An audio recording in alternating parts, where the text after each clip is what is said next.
Salut, c'est Trado. Je suis content de vous retrouver pour la mise à jour des zones d'intervention pour la semaine de trading. Je vous rappelle que ce format s'adresse aux traders de court terme, plutôt expérimentés. Si vous n'avez pas de méthode, eh bien, vous pouvez tenter d'appliquer la mienne si elle vous plaît. Si vous avez une méthode, vous pouvez comparer vos points d'intervention aux miens. Et on commence tout de suite par le CAC 40 qui est actuellement confronté à une résistance importante, la résistance journalière des 71,17, 71,00, zone qui n'est plus approuvée comme zone de blocage puisque finalement c'est celle qui a arrêté l'avancée nette, c'était le 18 janvier déjà. À partir de là, on se rend compte que le point d'achat le plus proche est soit sur cette unité, un retour sur le support H4 des 69, 103, 69, 47, soit une fois que l'on aura cassé la zone, si on la casse, eh bien un retour sur le 71, 17, 61, 00. Alors, ceux qui veulent acheter achèteront donc sur les 71, 17, 71, 00 une fois qu'on sera sorti de cette zone et qu'on y sera revenu, stop de protection en dessous de la zone orange. Ou alors, en attendant un retour sur le support H4 des 69, 103, 109, 47, stop de protection en dessous de la zone bleue. À noter également que ceux qui veulent spéculer à la baisse peuvent le faire sur les niveaux actuels. C'est assez logique avec un stop de protection au-dessus de la zone orange. Les plus patients des acheteurs attendront que l'on vienne et que l'on retourne en fait sur la zone orange des 69, 30, 68, 50, stop de protection en dessous de la zone orange. Alors, les bougies Kinashi, c'est plutôt mou, c'est plutôt neutre, c'est plutôt indécis et ça se voit au fait que les bougies sont alternativement rouge-verte, mais surtout avec des mèches hautes et des mèches basses, ce qui montre qu'il n'y a pas de conviction. Ce n'est ni haussier comme on a pu avoir ici avec des grandes bougies vertes sans mèches basses, ni baissier comme on a pu avoir ici avec des grandes bougies rouges sans mèches hautes. C'est encore une fois complètement indécis pour l'instant. Alors, pour ceux qui ignorent comment positionner un stop de protection à l'aide de la méthode de l'ATR, qui est quand même une des méthodes les plus connues qui soit, je vais vous montrer comment on fait. Vous avez besoin d'un outil qui s'appelle Average True Range, ATR. Et voilà ce qu'on va faire. Donc, imaginons que vous vouliez acheter. Imaginons que dans cette configuration, on assiste à une montée, à une cassure de la résistance et on revienne sur la zone des 71, 17, 71, 00 et que vous vouliez acheter à ce moment-là, eh bien vous prenez la calculatrice, vous choisissez donc votre point d'entrée qui est 71,00 et vous allez enlever la valeur d'un ATR au moment où vous allez acheter. Imaginons que la valeur de la terre ce soit, comme maintenant c'est juste un exemple, 28,1, enfin 28, et bien dans ce cas vous enlèverez 28 et ça vous mettra un stop de protection à 70, 72, 70, 72, ça veut dire que votre stop de protection, vous le positionnerez ici 70, 72, voilà. Vous pouvez bien sûr, donc on achèterait, je répète, pas de confusion, on attend que l'on sorte de cette zone, que l'on revienne dans un throwback, on achète à ce moment-là et on met un stop de protection ici. On peut bien sûr prendre deux ATR, si on prend deux ATR, on enlève encore 28.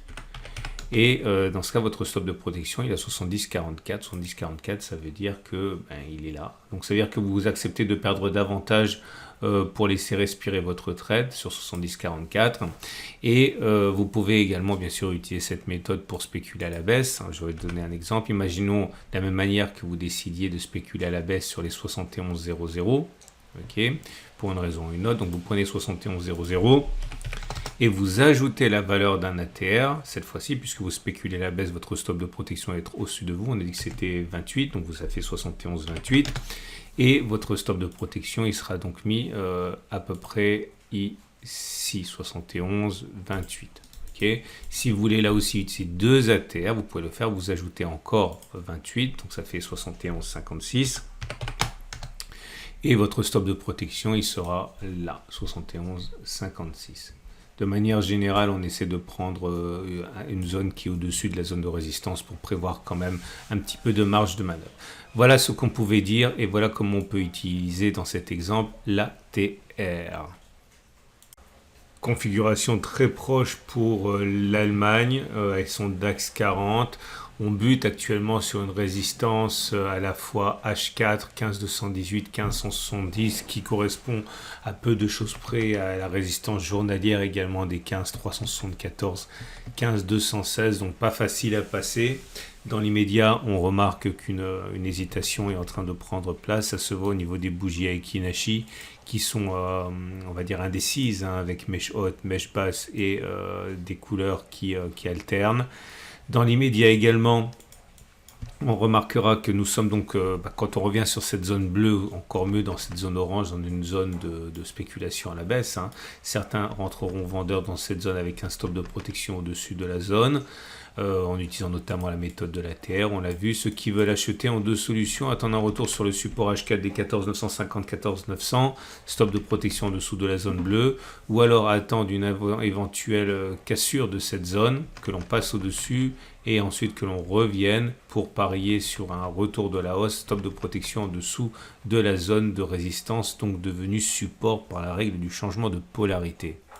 Et on passe au Dow Jones qui également continue sur sa lancée, hein. On a progressé depuis le dernier rebond technique du 20 janvier de plus de 3%, on est même jusqu'à 3,7% et on consolide alors que l'on s'approche de la résistance journalière des 34 960, 34 240. Attention, cette grande zone grise là correspond à une résistance hebdomadaire, une zone sur laquelle on est quand même assez vulnérable, hein. C'est la zone qui a bloqué les cours et qui n'a pas été dépassée depuis août, hein. Donc on est en zone vraiment tendue pour les haussiers qui risquent à n'importe quel moment de subir des assauts baissiers. Donc méfiance, en tout cas dans l'immédiat ça reste haussier, des bougies Aiki Nashi on va dire plutôt favorables aux baissiers maintenant, avec deux bougies rouges sans mèche basse. Autrement dit, les baissiers sont en train clairement de prendre un petit peu le contrôle de la situation sur des niveaux de résistance importants. Ceux qui veulent spéculer à la baisse, eh bien, peuvent le faire sur les niveaux actuels. Alors les plus patients mettront un stop de protection assez éloigné au-dessus de la zone orange pour se laisser le temps de laisser respirer les cours. Les plus agressifs mettront simplement un stop de protection au-dessus des plus hauts. Tout ça, bien sûr, en utilisant l'ATR par exemple. Ceux qui veulent acheter, par contre, attendent sans doute que l'on revienne sur le support H4 des 3346, 32960. Stop de protection en dessous de la zone bleue, ou alors dans l'éventualité d'un retour sur le support journalier des 32 760, 32 480, stop de protection en dessous de la zone orange. Et on passe au Nasdaq qui est en train de s'affranchir. Alors rien n'est fait, hein, parce qu'il est bon d'avoir une bougie de confirmation par la suite, mais il semble bien que cette résistance journalière des 12 094, 11 730 sont en train de lâcher.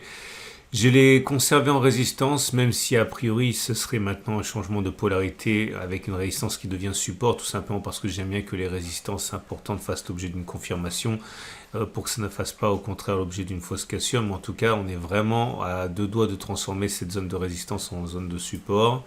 Les données 4 heures sont déjà beaucoup plus clairement haussières, en ce sens que cette résistance qui était à 12 050, c'est pas un support, je me suis trompé, cette résistance H4 qui était à 12 050, 11 965 ici a déjà fait l'objet d'une confirmation de cassure, donc cette zone pourrait bien devenir support si elle est sollicitée.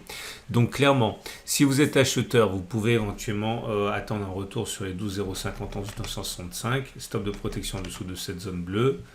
Si vous êtes plutôt vendeur, vous pouvez parier sur le fait que la zone orange n'a pas véritablement été cassée, qu'elle est toujours zone de résistance. On a vu que ça se décide actuellement. Donc considérez que cette résistance H4 12247 devrait tenir. Stop de protection au-dessus de la zone bleue et parier sur un enfoncement et un retour dans la zone orange. Les bougies Aiki Nashi sont mitigées, elles ont été haussières, elles ne le sont plus vraiment, ce sont des bougies petites, courtes avec mèche haute et mèche basse, autrement dit c'est plus de l'indécision qu'autre chose maintenant pour l'Aiki Nashi. Et on passe à l'euro-dollar qui est dans une situation d'attentisme après une forte hausse de l'euro sur les dernières semaines, donc on consolide un petit peu, quoi de plus normal. La zone d'achat pour les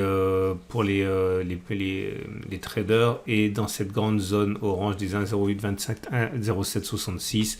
Le problème, c'est que le stop de protection est très éloigné, donc certains auront à cœur d'attendre un enfoncement plus prononcé dans la zone orange afin que le stop de protection ne soit pas trop éloigné.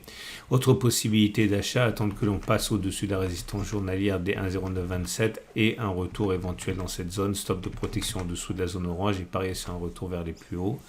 Les vendeurs, eux, prennent leur mal en patience et attendent que l'on revienne sur la résistance journalière des 1,0927, 1,0894.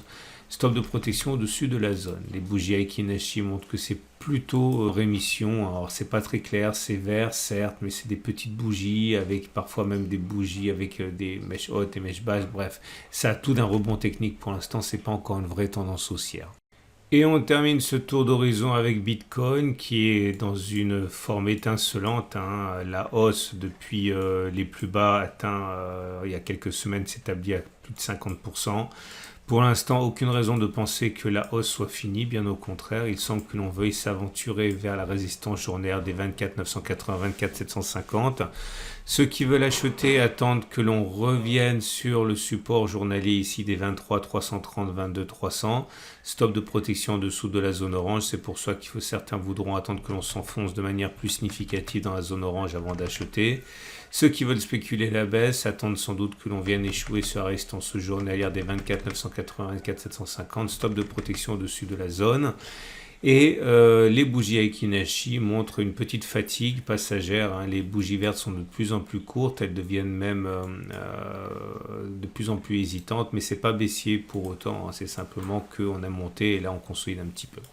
C'en est terminé de ce format de préparation de la semaine de trading. Je vous rappelle que c'est mis à jour toutes les semaines. Vous pouvez donc vous abonner à ce format et cliquer sur la petite clochette de notification pour ne pas louper les mises à jour. Vous avez beaucoup d'autres vidéos qui vous attendent également. Tous les graphes sont issus de la plateforme de mon partenaire trading IG. Avec IG, vous pouvez utiliser des CFD risque limité, des Turbo 24 pour travailler avec un des leaders du secteur. Vous avez des liens par transparence à la fin de cette vidéo pour découvrir ces produits. Je vous souhaite une excellente journée et je vous dis à tout de suite pour d'autres vidéos et à la semaine prochaine pour la mise à jour.